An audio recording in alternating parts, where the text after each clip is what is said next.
And so when you look at how we did this, we basically disrupted an industry by doing everything they did, we did the opposite, right? So, and this is pretty much, it's not Elon Musk exactly, but it's pretty close.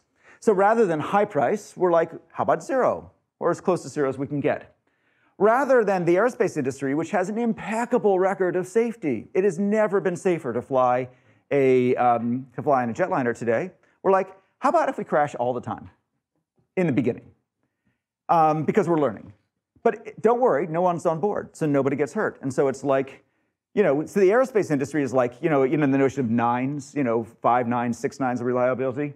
We spent 3 years going for 1 9. Because before, initially it would crash every time we flew it. And then by the time we were at about 2010 or so, it crashed about once every 10 times, which is pretty good. That's 1 9. Then it crashed about once every 100 times, and that was pretty much where we were ready to go to consumer side. Because remember, your phone probably crashes 1 out of 100 times used. And now we're shooting for around 3 9s. Crashes about 1 out of 1,000 times. But it's no big deal. Nobody gets hurt. They're cheap. And that's the thing is if you take 9s out of the equation, then the pace of innovation really accelerates. And if you don't have humans on board, then the risk of innovation, the cost of crashing is so low that you don't have to emulate the aerospace model.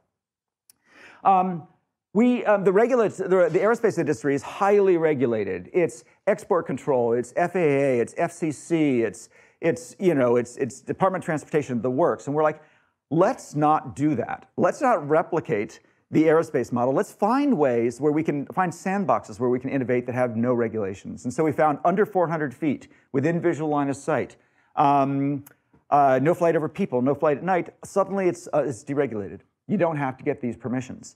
We said initially, if you sell to consumers, you have to get FCC approval. If you sell to developers, you don't. You have export control unless it's public domain. Open source is public domain, or at least so we argued.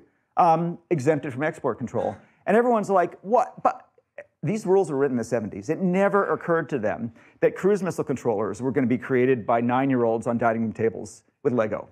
And so it never, the notion of public domain cruise missile controllers, which is essentially what an autopilot is, it just wasn't a thing. It never occurred to them that this could happen.